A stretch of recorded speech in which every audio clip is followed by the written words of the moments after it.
After all this time, how does it feel to finally have your feet on the table properly at Yeovil Town? It's a bit surreal, to be honest with you. It's been a long time. Been around the club for the last 3 months has been really good, actually. So I don't think we've had that sort of knee-jerk reaction of a takeover, and then you sort of get into work. You know, some of the plans are already being put in place. So yeah, it's exciting. And I appreciate there will be some sort of contractual sensitivities, but are you able to shed any light on why it did eventually take so long from start to finish? I'll try. I think a lot of it was down to the length it took to do due diligence. It was very, very complicated. And then off the back of that, there were just further discussions that needed to be had with regards to certain indemnities and things like that. So, if I'm honest with you, a lot of it was done with the lawyers. It wasn't directly with myself and Norman, although we did have a couple of conversations towards the end just to, get things finalised. But it took longer than both of us wanted, really. But both Norman and I were getting very frustrated towards the end. But I'm just glad we did do it and it didn't fall away. And I understand you and Errol are the principal owners now. Mm-hmm. Are you able to say how that's split in terms of ownership and sort of share percentage, or? I'm not sure I know exactly at the moment, but I'm the majority shareholder of that arrangement. I think I was just on a call earlier to find out what that exact percentage is. So, but yeah, I'm certainly got control of that. And you said the other day that you will both be on the board, and you were looking to sort of finalise that. Where are we at in terms of the board and the structure, and who will be on that? We're in the very early days. The old board have now resigned, each member, and if I'm totally honest with you, since Friday I haven't had any conversations with regard to board members at all. But I do want to, and it's something I will work on once we get through this sort of initial period of getting things right within the club first, and once that's done, then I'll start to focus more on board. And Darren's clearly done a good job so far. Limited resources, sort of getting in a lot of players. Limited resources? Is that what he said? But on that note, will we see Darren have a budget to actually buy players rather than rely on the loan market and free transfers this season or next? Do you know what his budget might be? I do know exactly what his budget's going to be. Can you divulge? No. But look, what I think for this season, the plan is, if we can strengthen, we will. But it's got to be, we've now got to a point where I think all of you agree we've got a good squad. We've got experienced people in. We've signed some of those players on sort of 2 and 3 year deals, because we believe that they're the future, but we've got to, if we're going to bring in now, it's to strengthen what happens on the pitch. So it's not just going to be squad members, and we might bring some, Darren might identify some youth for the future. I know he's already started to look at that, but we'll strengthen where we need to. We'll also strengthen when we have to, a bit like the goalkeeper situation, which is it's become very strange, where goalkeepers keep getting injured. But we could have easily strengthened that with a free loan or a low cost loan, but we brought in a experienced, established professional who's played a lot of league games, and I think that was the way to go, especially with the good feeling that we've got at the moment. It was important to bring an experienced goalkeeper in, even if it was on a short period of time, just to make sure that we don't lose that momentum. If an opportunity arises and he needs to pay a fee, there would be some sort of scope. If we thought it was the right thing to do, yes. And last one for me, season 1 in charge. What's your aim for the club in terms of where you hope to finish? Well, finishing, I'm not going to put an aim on it. I think, like everybody, I'd love us to finish in the playoffs. In the top 7, I think is got to be our target. But my aim is for the guys to just keep playing well, like we have been doing, and actually being competitive. I think it's so early on in the season. Yes, we're on a good run at the moment, but I think it's more important to keep that, that morale and togetherness that the team's got at the moment, and the high performances they're bringing onto the pitch. I think that's more important than setting them targets, because I think if they carry on playing like that, success will come. Are you hopeful? Oh. I can't see behind me. Are you hopeful that, having had such a great start, to coincide with your buying in the club, that the gates will improve? I don't know. You'll probably be able to answer that better than I can. I certainly hope so. I'm going to do the right things to try and make that a possibility. Incentives, supporting the team, doing the right things both inside and outside the club, doing things that are right for the club. So I hope so. The way I see it is that, just saying to someone a minute ago, that it seems to me like it's a fresh start for everybody. Obviously the club was in ownership for a very long time and had an established board, and there may have been a breakdown between some of the supporters groups and supporters with some of those board members, but you don't have that now. And so I think it's important for me that people know who I am, see who I am, have the opportunity to speak to me, to speak to the people within the club, see how things are improving, which they certainly will do. And I certainly hope that supporters that aren't coming at the moment and the people of Yeovil who want to come and see a game do come, because it's not just about a change of ownership, it's a change of culture, it's a change of ethos, it's an opportunity for Yeovil to become something new, something different that it may have once was, but hasn't been for the last few years. So I just want a feel good factor about the place. I want people to enjoy coming and watching the game, and I think that's important. That although I wasn't in charge at that time, it was important that I was involved in the appointment of the manager, because I always knew that Darren would bring feel good around the place and actually would try to play the right kind of football. Whether that's right or wrong for this league, that's what he believes in, and he's managed to sort of find an identity of way of playing in this league, and obviously success is coming for that. So what made you pick Yeovil? I mean, why Yeovil? There was other clubs available.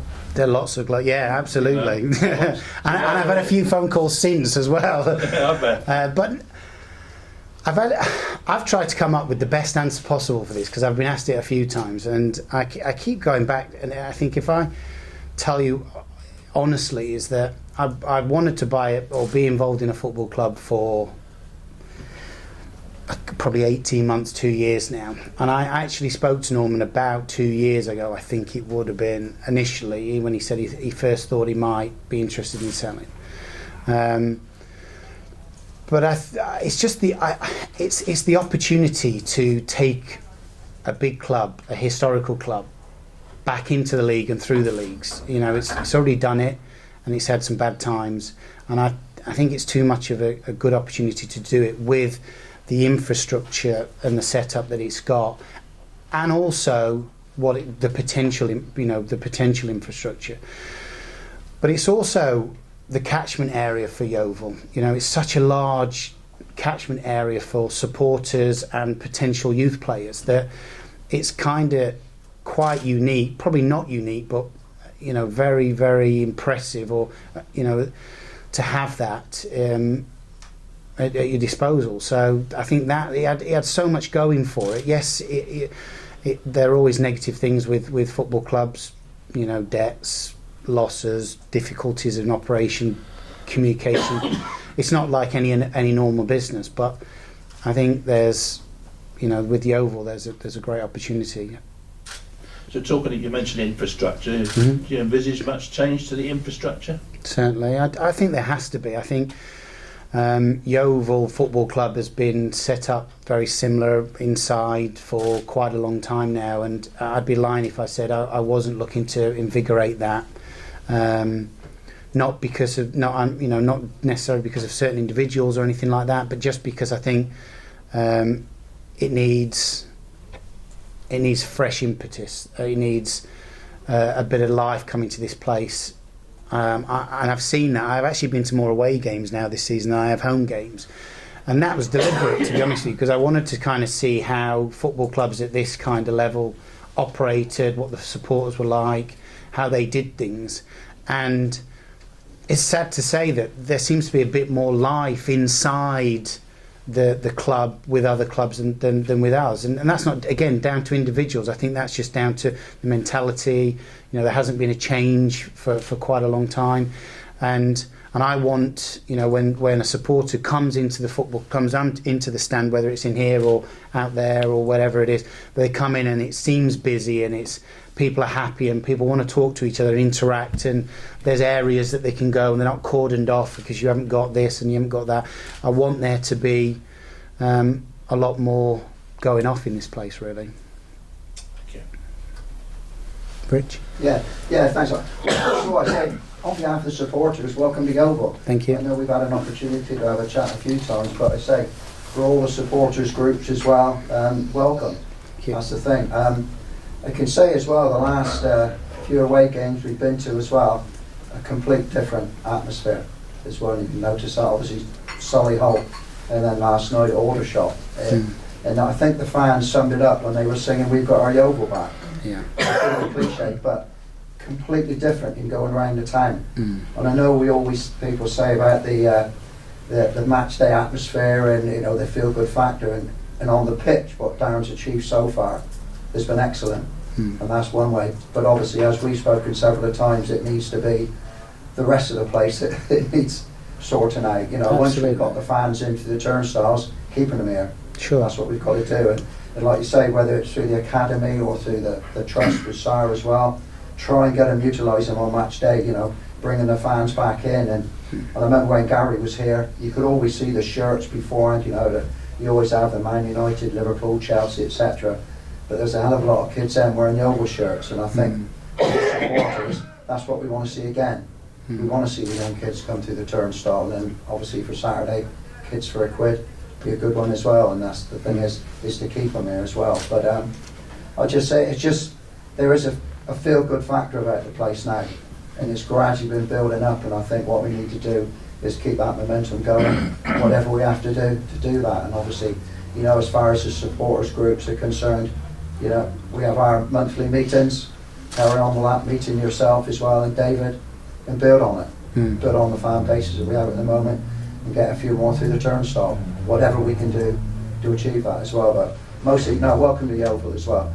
At last we can say it. Yeah, at last. Like I said, it's a takeover, is really, if you say the American one, it's been going on over 12 months now. Yeah, no, absolutely. I mean, A long time. pick up on a couple of the points that you said there, Rich, is you know, the away support is phenomenal. When you see the sort of the away support that other clubs have brought here, are, you know, they're far inferior to the way our supporters have gone away. I mean, you're right. I mean, last night was horrible. I mean, it was chucking down with rain. I mean, coming out of London, it was like battling against a river. It was just crazy. And I actually thought at some point it was going to get called off, and then somebody said to me, "Oh, they've got Chelsea's old pitch, don't worry, it'll drain out." So I get soaked going to the ground, but you get nearly 400 supporters going to Aldershot on a Tuesday night, and they never stop singing and shouting and chanting. It's fantastic, it really was. And like you said, Saturday at Solihull, I mean, absolutely, well, I don't want to say the word, but I probably destroyed the opposition fans in terms of chants and things like that. They're just so passionate, and it was really impressive. And it's great to see. And you know, we just want to, you know, and I know they've done it here, and they've done it in the Thatcher's End, and it's fantastic. But we just need to build on that. You know, just need to get, you know, make it for all. And I think that's why, you know, I wanted to put the incentive in for Kids for a Quid on Saturday, and try and reopen the season tickets and ticket bundles and things like that, just to show, you know, or just to give an opportunity for those supporters that maybe didn't sign up at the beginning of the season and want to sort of get involved with the club and want to come back to their club, that it's there and it's for everybody, and that's what you know, what I want this club to be about. That's great, yeah. Any more questions, Steve? Andrew? What did they mean to you when you walked in and you finally aimed the players? What was your first thought? That was Monday when I was a bit tired again. Then it's a long train journey. No, it actually is different. It very much is a different feeling. I mean, I've been coming now for the last 3 months, and don't get me wrong, I haven't had loads of difficulties with having to work with what was the old board. But when you walk in for the first time and you think, wow, I'm now a part of this, it's a very, very different feeling. And it's an intoxicating feeling, actually. It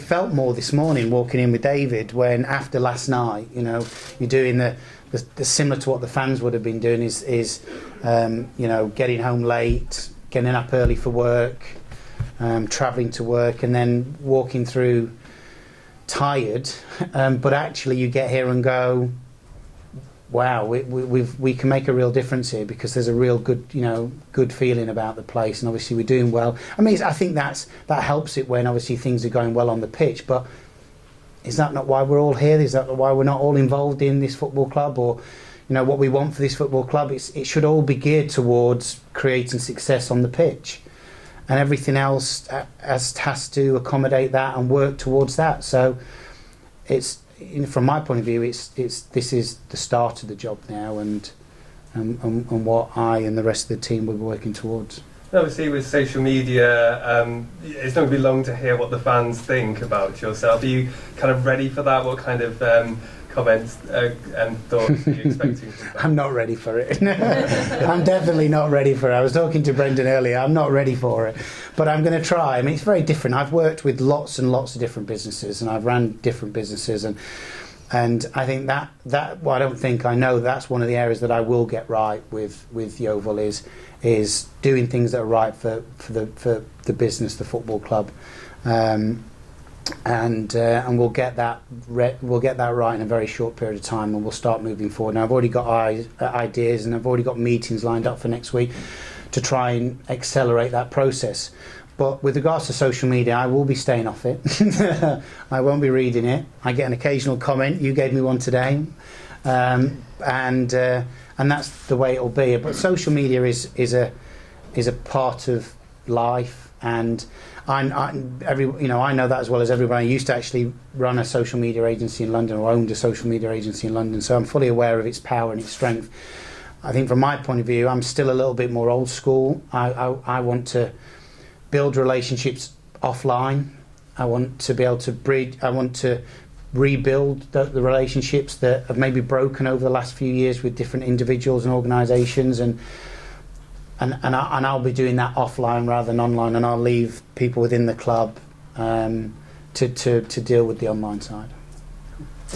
Scott, one last one. Yeah. Will you continue to commute down here, or will you live part-time down here, part-time wherever? I think after this week I might have to get somewhere down here as well, because it is a long trip. And I do anticipate being here very often. I think I've said it before. I don't know if I've said it to the press before, but obviously my children are based sort of that way, and I will always be as close to them as I can be. But I don't know. Maybe I will get something down here. It's something I'm thinking about at the moment. But who knows? Remind me where your home city or town is at the moment. So I live in London. Yeah. But I'm a Derbyshire boy. I'm a Derbyshire boy, but I've been gone nearly 20 years now. So yeah. Have you read up on much of Yeovil Town's history and seen what's been going on in the years before your arrival? Recent history, I would say that. Yeah, I mean, obviously, I can remember the club being in the Championship. I remember them beating Leicester. Didn't they beat Leicester? Didn't they beat Leicester? Nearly. Oh, last 2-2. I think it was the last minute or something, wasn't it? 2-2. Yeah, it was a great game. Really great game. So I know obviously some of the recent history, and but is it something specifically that I? No.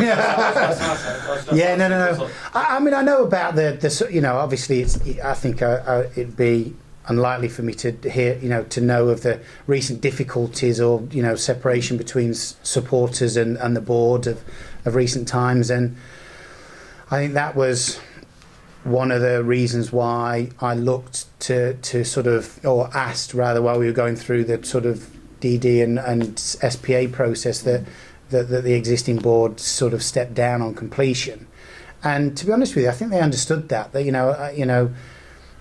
I think they all knew that there was the sort of disengagement there now, and I think they believed that was the right thing to do as well. So there was no sort of tug of war with that. But while I also know that, I also realised that for all those people that had that sort of disengagement, it's a real opportunity now to re-engage with the football club and the people within it. Are you going to be club chairman, or is that as well as owner? Apparently, I've got to be club chairman. No, I will be. I am going to be club chairman. Yes, I actually want to be. I think it's a position that I've kind of changed my mind on since I started. When I first started out, I didn't think about being chairman. I was actually looking at potential people that, both inside and outside the club, potentially to take on the chairman. But as I've got more involved over these last few months, I think. If the completion would have been another, say, 6 or 7 weeks ago, maybe I wouldn't have done. But I think I've got the bug now. I'm hoping to earn my stripes as a glover, and I've really got excited about games, and it's kind of got me interested in football again, to be honest with you. So it was really easy, decision over the last couple of weeks actually to become chairman. And hopefully I'll do right by the fans. Yeah, good. Many congratulations. Thank you, thank you. Scott, your announcement yesterday of the new season ticket deal, Yeah. I think has been received extremely well by many Yeovil fans. It's seen as a real positive and a great start to your tenure here. Is there anything else that you can do very, very swiftly to add to that? To again make people think, wow, this is a real new broom sweeping here. Yeah, sure. I think there's a few things that we'll do. I just had a meeting with Zara and with regards to Sports Trust, because I think one of the things that Rich mentioned, and one of the things that I'm extremely passionate about, is making sure that the children, or trying to help the children and the youth of Yeovil become Yeovil Town supporters rather than a Chelsea, Arsenal, Liverpool, Spurs, that Exeter City, because that's because where is the next generation of Yeovil supporters going to come from? And that has a knock-on effect to everything to do with the football club, ironically, with regards to commercials and future support and that kind of thing. So that's something that, I'm on the board and doing on the Community Sports Trust board now, and I'll be at the meeting tomorrow, and I'll be working on ideas of how we can do that, whether that's, as Zara keeps pushing, she gets the 3G pitch all day on a Saturday, and can do the relevant activities and try and bring that extra audience back into the park. It's very important to me. But there'll be other things as well that we'll look to do. I've tried to listen to a lot of the things that people have told me. We've made notes and action points, and although some of those might not be able to be achieved straight away, we'll certainly be working towards it. One of those things is making sure up here works right, that it's accessible, that it's dealing with the issue of the marquee outside and the alternatives to that. Do we keep that? Do we move it forward? We're actually using an action plan on multiple platforms, really, so that we end up with something that works for the club and the supporters. So hopefully you'll see over the next weeks, hopefully not months, but maybe months, but hopefully over the next weeks and months, a lot of change and that changing culture from within coming to you guys outside.